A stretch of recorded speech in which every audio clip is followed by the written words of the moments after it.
In a world that never stops talking, some people live in a profound, quiet stillness where the phone never rings and the door never opens. If you clicked on this video, there is a good chance you know exactly what this feels like. Maybe you are sitting alone right now in a room filled with silence. Maybe you are scrolling through your phone, watching other people share moments with friends, and wondering why your own life looks so different. You are not broken. You are not weird. And by the end of this exploration, you might just see your solitude in an entirely new light. We live in a society that treats friendship like oxygen. From the moment we are born, we are told that friends are everything. Movies show us best friends laughing together. Songs celebrate the bonds between people. Social media floods us with images of group dinners and weekend adventures.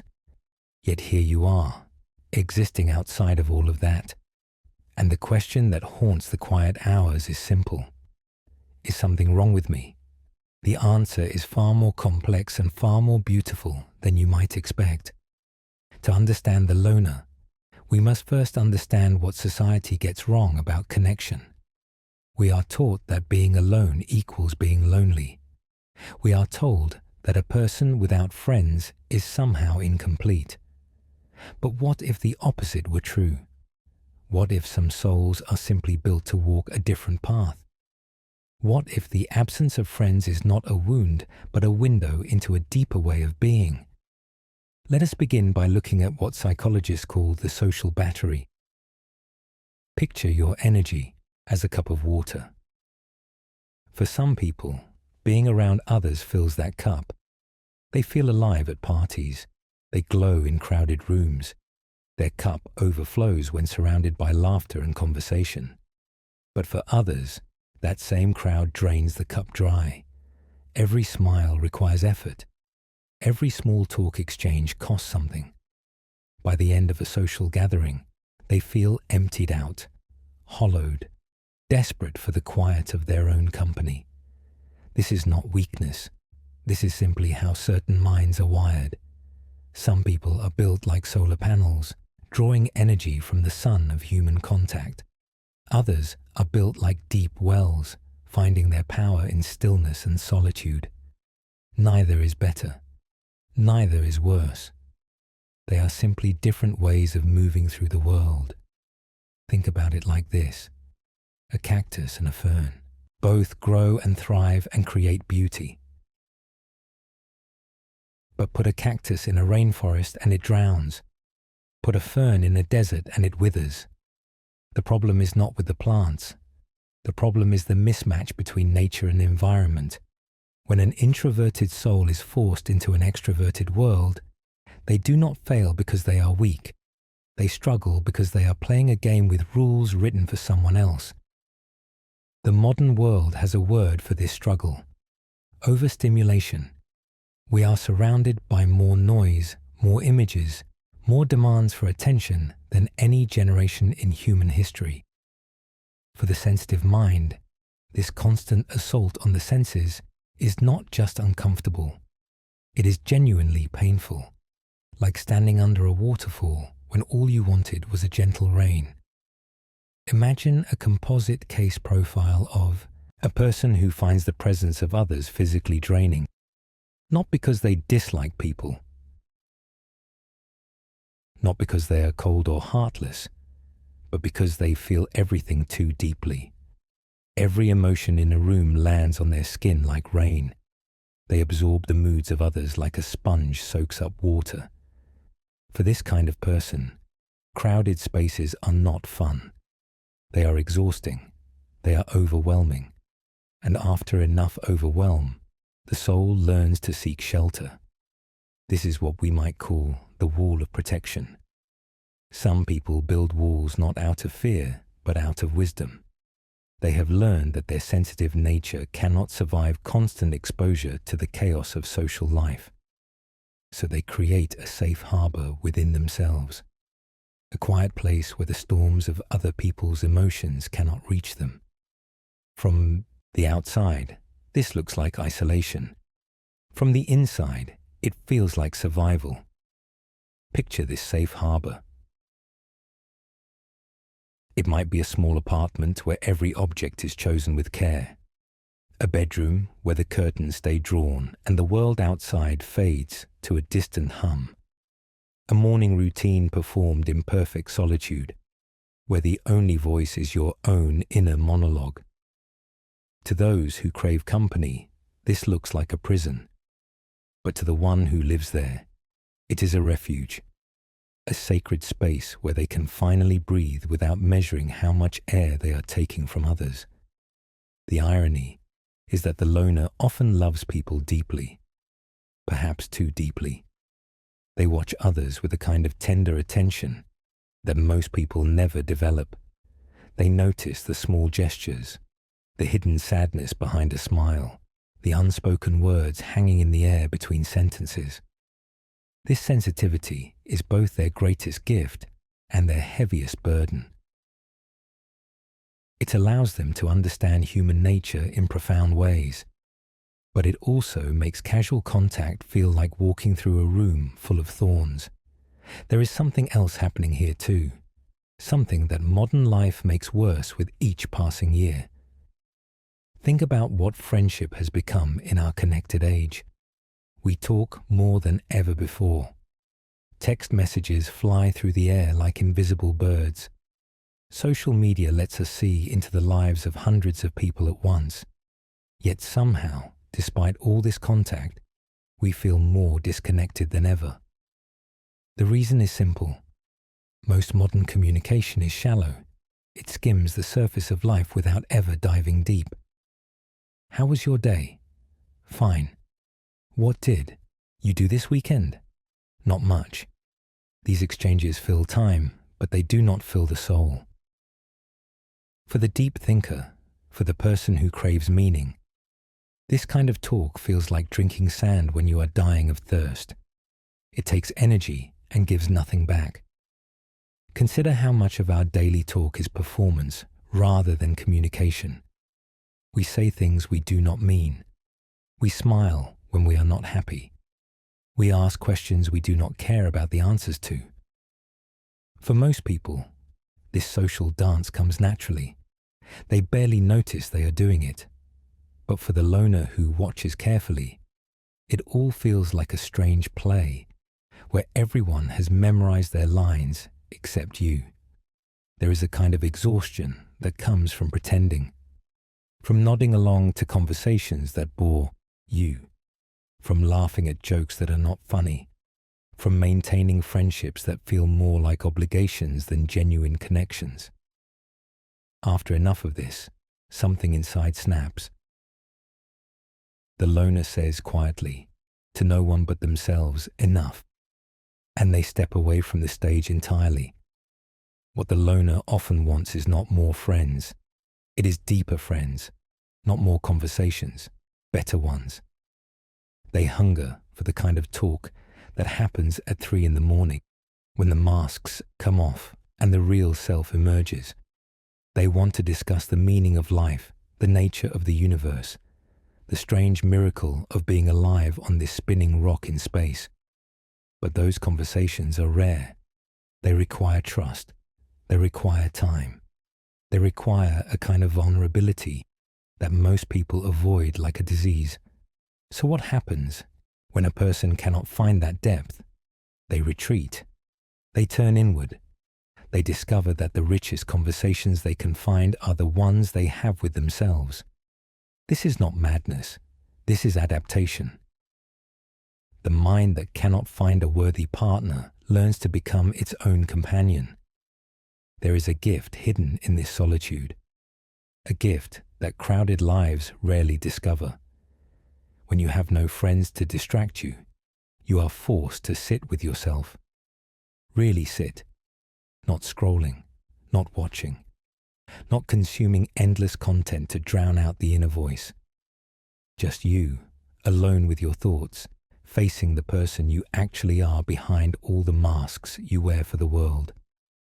This is the mirror of solitude. Most people go their entire lives without truly looking into it. They surround themselves with noise and activity and other people, all to avoid the terrifying question of who they really are beneath the surface. But the loner has no choice. They must look, and what they find there is both frightening and liberating.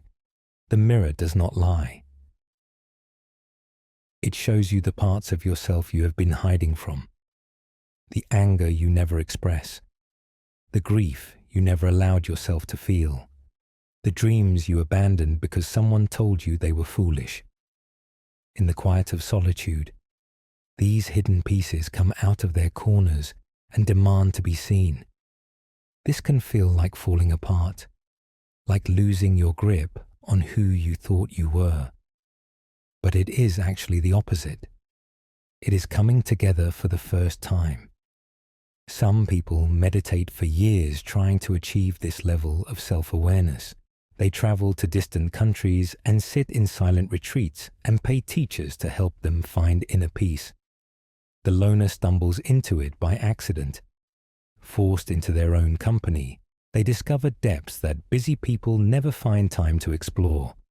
The irony is rich. The person society pities for being alone may actually be closer to self-knowledge than the popular friend surrounded by admirers. In the silence, you meet yourself, the self that existed before anyone told you who to be, the self that has dreams you never speak out loud, the self that carries wounds from years ago that still have not healed. This meeting is not comfortable. It can feel like standing naked in a cold wind, but it is also the beginning of something powerful.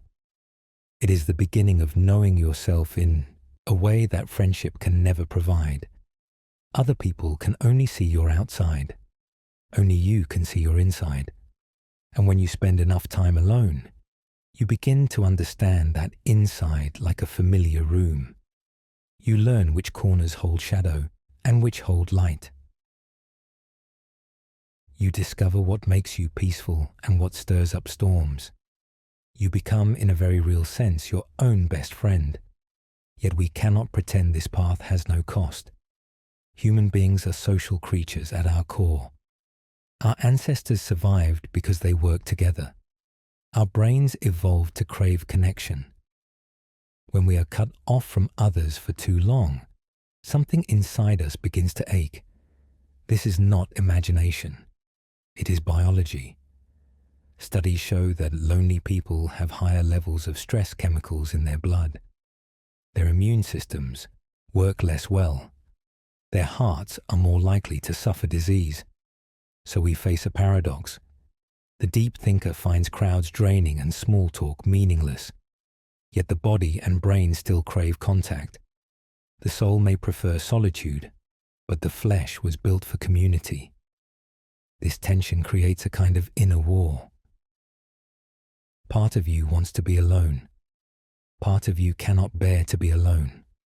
And finding peace means making a truce between these warring sides. The war often plays out in small moments. You decline an invitation and feel immediate relief followed by creeping regret. You attend a gathering and spend the whole time wishing you were home, then feel empty once you actually leave. You scroll through messages from acquaintances and feel nothing, yet ache for a connection you cannot name. These contradictions are not signs of confusion. They are signs of a complex inner life trying to find its balance. Some nights the silence feels like a warm blanket.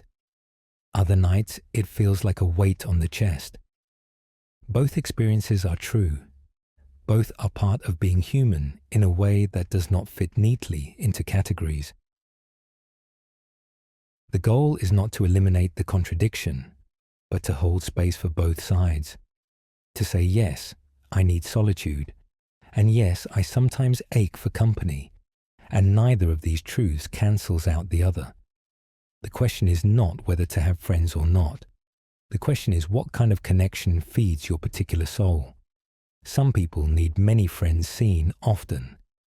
Others need one or two true companions seen rarely.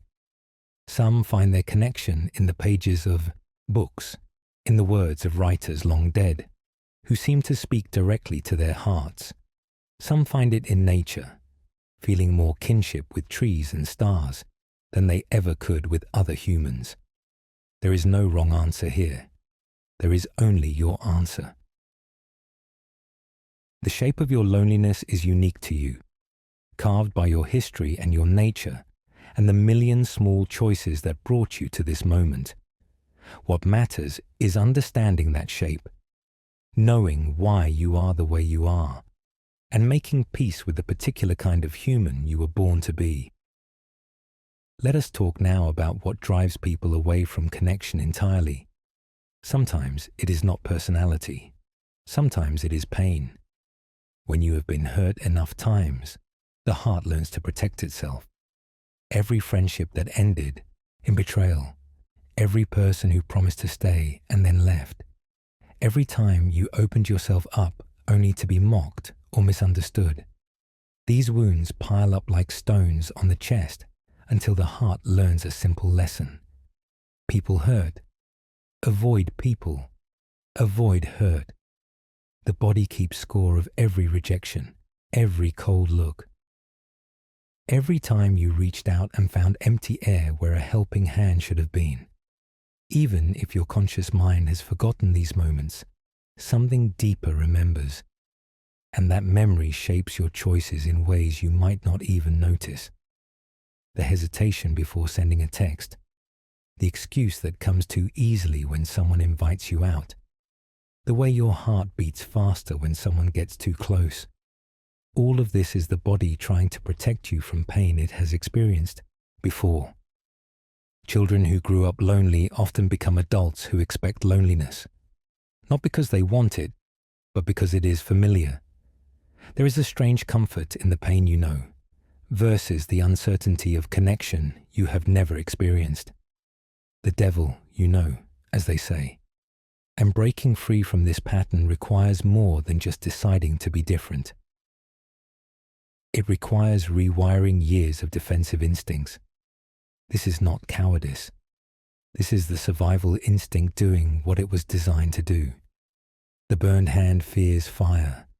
The wounded heart fears connection.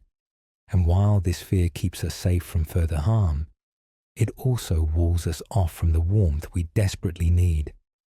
If this is your story, know that the fear is real, but it does not have to be final.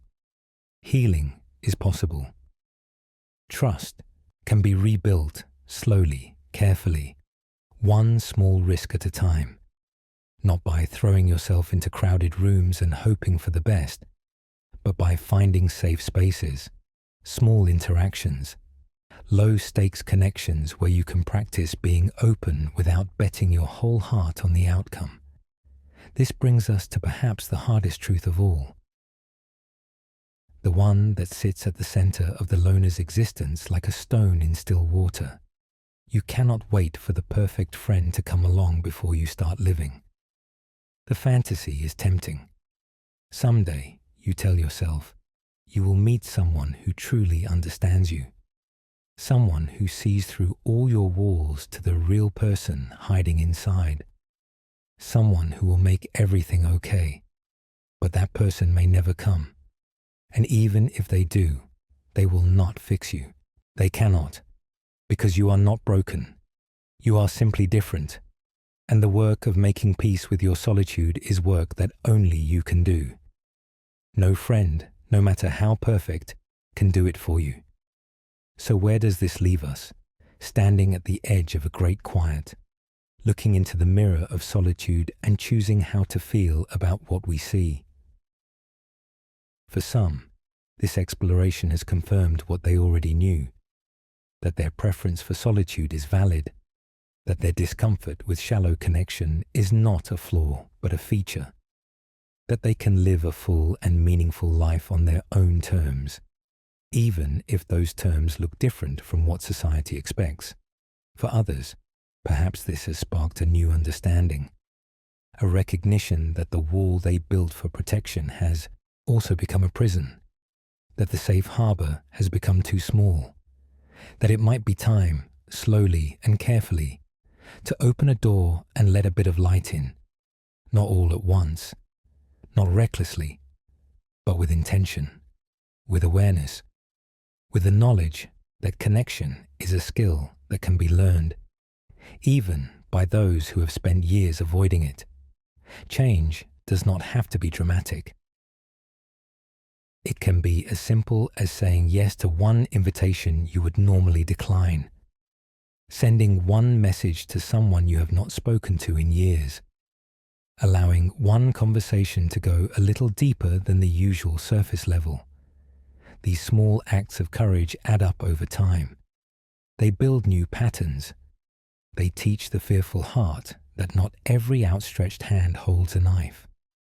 The beautiful truth is that the skills developed in solitude actually prepare you for better connection when you are ready. The self-awareness you gained in quiet hours makes you a more thoughtful friend. The sensitivity that made crowds overwhelming also makes you notice when someone needs kindness. The deep thinking that separated you from small talk also equips you for conversations that actually matter. Here is what we know for certain. Being alone is not the same as being lonely. Some of the loneliest people on earth are surrounded by friends, and some of the most peaceful souls you will ever meet live quiet lives with very few close connections. The number of friends in your life means nothing. What matters is how you feel in your own skin. What matters is whether you are at war with your nature or at peace with it. If you are someone who walks through life without many friends, know this. Your path is valid. Your experience is real. The quiet room where you spend your evenings is not a prison cell. It can be a sanctuary, a place where you are free from judgment, free from performance, free from the exhausting work of being what other people want you to be. And if that room sometimes feels too empty, if the silence sometimes gets too loud, that is okay too. You are human. You are allowed to want connection even as you struggle to find it. You are allowed to miss what you have never had. You are allowed to hope that someday, somehow, someone will find their way to your door and understand. Until that day comes, or even if it never does, there is still life to be lived. There are still sunsets to watch and books to read and thoughts to think that no one else will ever know. There is still the miracle of being conscious in a vast universe that mostly is not. You are here. You are alive. You are aware. And that alone is worth something, even if no one else is around to witness it. So we reach the end of our journey together, a journey into the silent world of the loners, the ones who watch from the edges, the ones who feel too much and protect themselves by feeling it alone. We have seen that their path is not easy. We have seen that it carries both gifts and burdens. But most of all, we have seen that it is real, it is valid. And the people who walk it deserve not pity but understanding. If any of this rang true for you, if any of these words touch something you have never been able to name, then perhaps you are not as alone as you thought. Perhaps there are others out there, sitting in their own quiet rooms, thinking their own deep thoughts, wondering if anyone else feels this way too. The truth is they do. We do. This strange tribe of solitary souls, scattered across the world, connected not by phone calls or parties, but by a shared understanding that silence can be golden and solitude can be sacred. Thank you for spending these quiet moments with me today. If something here spoke to you, share your thoughts in the comments below. You might be surprised how many kindred spirits are there, waiting for someone brave enough to speak first. Until we meet again, take care of yourself. The world needs you.